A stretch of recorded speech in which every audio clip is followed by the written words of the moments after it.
Hey, good morning. It's Tuesday and I'm here, you're there, and oh my gosh. I'm also here with my cup of Java. Ah, this is one of those mornings where it would be so good if you could just IV this. Give me a coffee IV. I don't know what it is, but um, I have noticed lately that there are nights when I just wake up and I can't go back to sleep. Last night was one of those nights, so I don't know, probably fell back asleep somewhere. I don't know, maybe around 4 o'clock in the morning. So yeah, it's always so much fun. But this is what we do. We say, Lord, thank you for your presence and your power and for coffee. So yes, I absolutely need some this morning. Mm, that's good. So good to be here with you, and hope you're doing better than I am in terms of your sleep. Let's see, we've got Cleophie and Linda, Amelia, Ted, Jack, Karen, Ralph, and Rosa. Ay, ay, ay. No, I appreciate every one of you guys. Karen, there's my Jackie. Kathleen, Gloria. Who else have we got here? Rosa and Jane. It finally rained in Germany. I had no idea you guys were dealing with drought. Well, that's a good thing. All right, so we continue with our slow journey through the Gospels, and we are now at the point where Judas betrays Jesus. Wow. I'm just going to go ahead and read this here. It says, immediately while Jesus yet spoke, Judas, one of the 12, came, and with him a great multitude with swords and staves, which were big sticks, from the chief priests and the scribes and the elders of the people. And Judas also, which betrayed him, knew the place, for Jesus often met there with his disciples. Judas then, having received a band of men and officers from the chief priests and Pharisees, came there with lanterns and torches and weapons. Jesus, therefore, knowing all things that should come upon him, went forth and said to them, Whom do you seek? They answered him, Jesus of Nazareth. Jesus said to them, I am he. And Judas also, who betrayed him, stood with them. As soon as Jesus said to them, I am he, they fell backward and fell to the ground. Oh my gosh, just think about that. Can you picture that? Here's Jesus with his 12 or 11 disciples now, somewhere behind him, and this multitude of folks that are there with torches and swords and clubs and everything else, right? I am, he says. I am. That's really literally what he said. He didn't say I am he said I am. Oh, can you imagine hearing that come out of his mouth? Yahweh. I am. I don't know if he actually used that word, but it had the same power because can you, I mean, come on, they all fell down. Oh, what a scene. But even that, right, wasn't enough to convince them that they were dealing with someone unlike anyone that they had ever dealt with before. Oh. So again, Jesus asks them, Whom do you seek? And they said, Jesus of Nazareth. And he answers, I've told you that I am he. If therefore you seek me, let these go their way, that the saying might be fulfilled which he spoke, Of them which you gave me, I have lost none. So he's basically saying, all right, you want me? Great. Let the rest of these guys go. And while he yet spoke, Judas drew near to Jesus to kiss him, because he had given them a sign, saying, Whomsoever I kiss, that is he, take him and lead him away. Jesus says to him, Judas, do you betray the Son of Man with a kiss? He says, Hail, Jesus says, Hail, Rabbi, kisses him. Jesus says to him, why did you come? Why did you do this? And then they came and laid hands on Jesus and took him away. So, we're dealing with this scenario here where Judas is working with the authorities, the religious leaders of his day, in order to actually have Jesus arrested.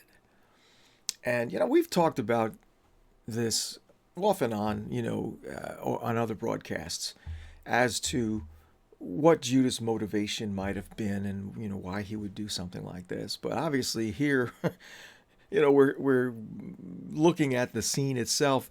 So we've got to really look at this and really try to figure out, well, what's going on, and is there anything that we need to take away from this incident, right? So there's a bunch of theories. I was doing a little research on this because I was kind of curious. I mean, I have my perspective on why Judas did what he did, but some of the theories that are out there, one of them is really, really out there, because it's this idea that Judas didn't actually betray Jesus, that he and Jesus kind of worked all this out beforehand. I'm like, wait, what? Like, he and Judas conspired together, to do this whole thing, so that Jesus could finally confront, these leaders and deal with them. It just doesn't make any sense. The other theory is that Judas was just a bad person from the beginning. But, okay, that doesn't make any sense. I mean, I think Jesus knew from the beginning that Judas was going to be his betrayer. Because if you remember, I think it's Matthew that records how Jesus went up on the mountain and prayed all night long, had a dialogue with Father all night long, and then that morning he actually chooses, out of the crowd of people that had, kind of been following him, he chooses the 12 that are going to be his actual disciples. Even though he had come, to each of them and said, come follow me, he took that another level and said, okay, now you guys are going to be my disciples. So he had a dialogue with Father about who's going to be in that group, and Judas was part of that group. So it's likely that Jesus knew that Judas would eventually be the one that betrays him to the chief priests and all that. So it's not likely that Judas was bad to the bone, bad from the beginning, because he was entrusted, with stuff. He was sent out as part of that mission trip that they all did when they went out 2 by 2. He was involved with casting out demons and healing and all that sort of thing. So he tasted of the kingdom, but yet ended up doing what he did. So I don't think it's a good theory that he was, someone that was bad from the very beginning. The other two theories really track more with what we actually see here in the scripture, because the Bible tells us that at some point Satan entered into Judas. Now, let's think about that for a minute. How would that even be possible? Well, because we are free moral agents, in other words, we have free will, we can choose what we're going to believe, what we're going to do, and all of that. There had to come a moment in time where Judas decided that whatever Jesus had said about his actual destiny was wrong. Judas made a decision. You know what? This is wrong. Jesus has to come in to power as the king, as the true Messiah, right? Again, because in the Old Covenant, you have this picture of a conquering king as the Messiah. And so Judas likely came to a conclusion that the only way Jesus was going to actually fulfill that role was for him to be forced into it. And so he colluded with the chief priest and all that crowd to make, to come up with a scenario where Jesus would basically be forced to step into his kingly role and just decimate all the enemies of Israel, including these religious elites. So that's to me the most, that's most consistent with what we see in the scriptures. So at some point, Judas became very disillusioned, very disaffected with what Jesus was doing, and felt so strongly about it that he was willing to, basically become a tool of the enemy. And whew, man, there are some serious things there that we can take away when it comes to not doing that, right? I mean, it's very serious. So, in betraying Jesus, right? He goes down in history as the betrayer of Christ. And I had heard a while ago that someone had put forth this idea, that Judas, even Judas, could be saved and could be in heaven right now. Is that possible? Theoretically, yeah, because the grace of God, right, where sin abounds, grace does much more abound. But the reason why I don't think he ever really repented, I mean, we know he killed himself as a result of what he did. I don't think he ever really truly repented. One of the things that Jesus says about him in Matthew 26:24, he says, it's better for that man to have not even been born than to go and betray the Son of Man. Okay? So, when you hear that, it's like, yeah, I don't think Judas ever really truly repented. Interesting thought, but if Jesus hadn't have said that, then I would say, yeah, okay, he might have had even though he killed himself, suicide does not disqualify you because that's a sin like any other, and the blood covers that. But in his case, Jesus, again, prophesying, would have been better for that man had he never been born than to be the betrayer of the Son of Man. So, what is it that we need to really take away from Judas and his choices, what he ended up doing, right? Because there are aspects of this that live on today, unfortunately. And, for me, the biggest takeaway, of course, is this idea that I have the right to basically determine what I think things should look like, whether it's in the church or whether it's, in the kingdom. My agenda, right? Having an agenda that, doesn't line up with his agenda, the true king, and that's what we see Judas doing. He had an agenda, and, he was going to make sure that happened no matter what. And in so doing, he, it's interesting to think about, did Judas actually know what he was doing? Well, as we'll see later, he clearly did not expect for Jesus to be arrested, because at some point he goes back to them, to the Pharisees, and throws the money at their feet and says, I don't want this blood money, right? So he didn't realize what the outcome of this was going to be. Again, I feel like he just really wanted to see Jesus be forced into revealing his power. He probably heard the story from Peter, James, and John of when they were up on the mountain and Jesus began to glow with the glory, and, he's thinking, well, geez, if that's the case, we need to get him in a position where that happens, right? So his decision to implement what he thought should happen, needed to happen, ended up being a tool of the enemy. And we can do the same, right? We can have our ideas, we can have our priorities, and when we're not willing to submit those to the Father and say, "Okay, Lord, this is what I think, but what do you say?" you know, I mean, I've learned to do that now, as often as I can. I'll talk with him about stuff and I'll say, "Well, this is how it looks to me, but I know I don't see it all. I know I don't see the big picture.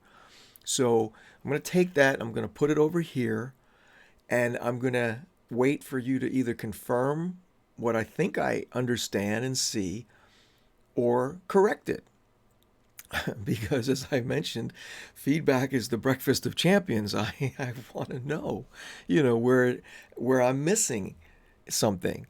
And so that's an important takeaway from the life of Judas.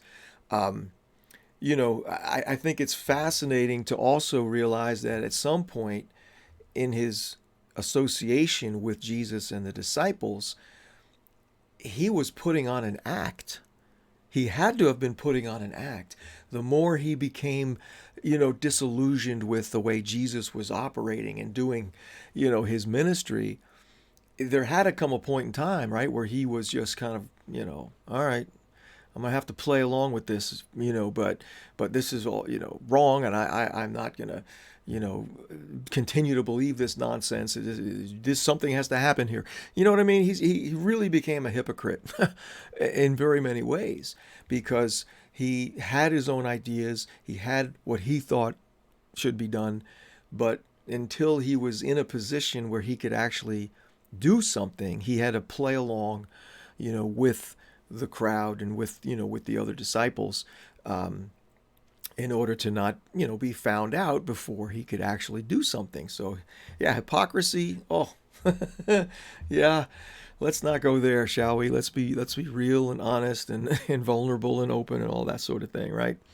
Um, so, when we think about this idea of betraying the Lord and how that could apply to us today, obviously, I think none of us would willingly want to do that, but because we're all works in progress, right? We're all learning and growing and still have ideas and beliefs that come from our old nature, come from the world, things that, we've not yet been set free from. It's possible that we could be doing things that, in effect, betray the Lord. And one of the major areas that I see that the church has betrayed the Lord is misrepresenting who he really is. Jesus came to not only die on the cross to save us and get our sins forgiven, but as he said, "I came that you might see the Father. If you've seen me, you've seen the Father." So he was there to give us a picture of God with skin on, that we could look at Jesus and say, "Oh, so that's what the Father's like." Yeah. So unfortunately, for many generations, the church has misrepresented the truth about the Father because religion has come in and basically corrupted and perverted real Christianity and turned it into, instead of a relationship with the Lord, it's now a relationship with rules and regulations, traditions, all of these things that were held up to be so important and actually aren't, right? Being able to represent well the true heart of the Father to the world, which is what Jesus did. The love and the grace, the forgiveness, the power, the mercy, every aspect of God. Folks, all you have to do is read the comments that you see Christians posting on social media when somebody puts up a post and you get, all these different reactions from Christians. It's hurtful. when you realize that this is the impression that people are getting of God and of Christians. It's got to stop. And it will. It will. Because Jesus is going to return for a bride who's without spot or wrinkle. So there's coming, a time of reckoning.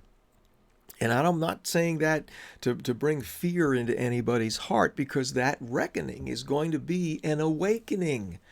It's going to be the scales falling off eyes and ears being opened and spirits being made new in the sense of knowing this truth about who God really is.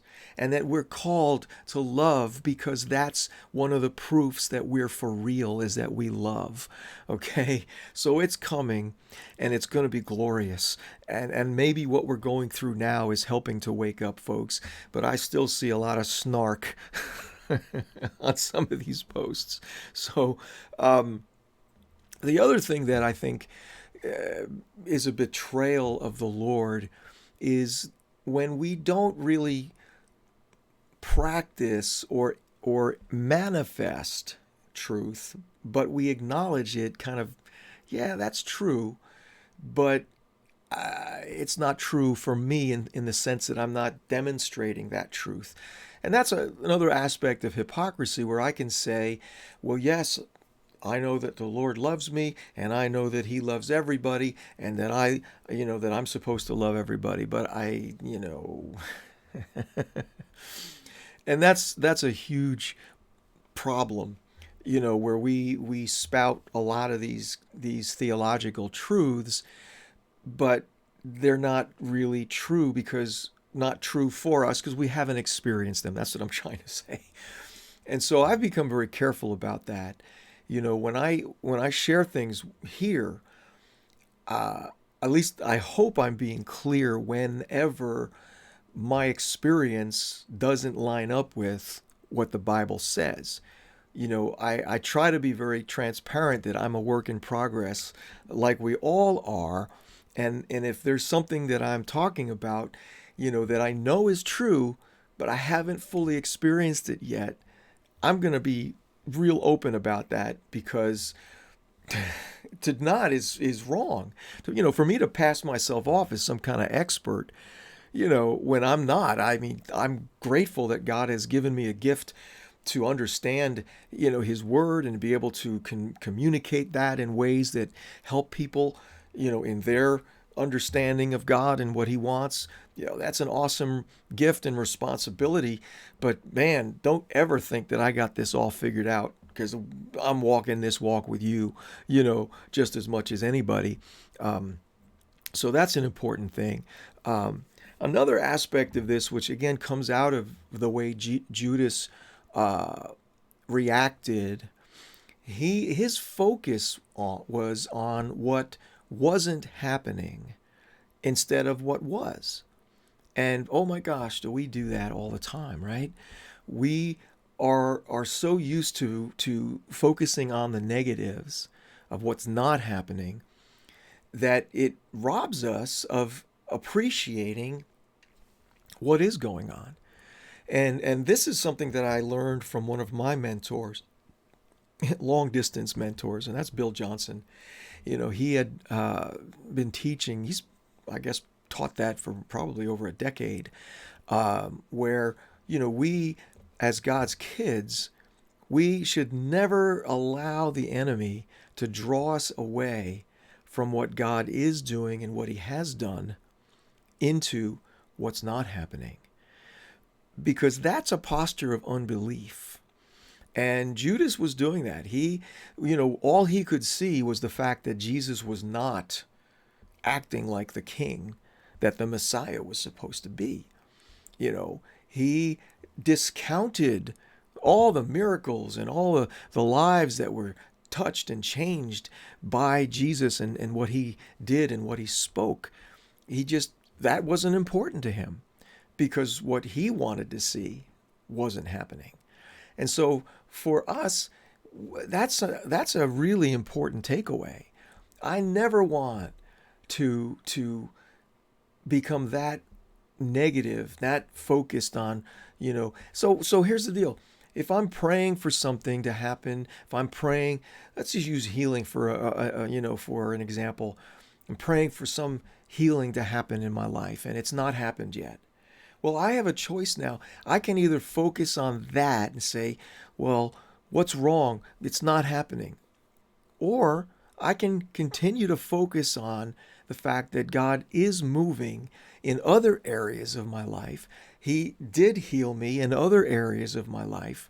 And what is He doing in other people that is wonderful, right? We've got to be so careful to guard our hearts against that kind of negative unbelief that the enemy's always wanting to do. I mean, he did that to Adam and Eve when you think about it, right? They had everything they could possibly ever need. They walked with the Lord every day, yet he was successful in convincing them that they were missing something, that there was something that God hadn't done, which was to bring them into this supposedly secret knowledge that God had and he was holding out on them. That's the tactic of the enemy, and it is old as time. And so we need to be aware of that. That's one of the things that we can take away from Judas' life and how he, what he did, how he lived there at the very end. So it's sobering, but sometimes we need to be, sobered in our consideration of different things so that we can learn, right?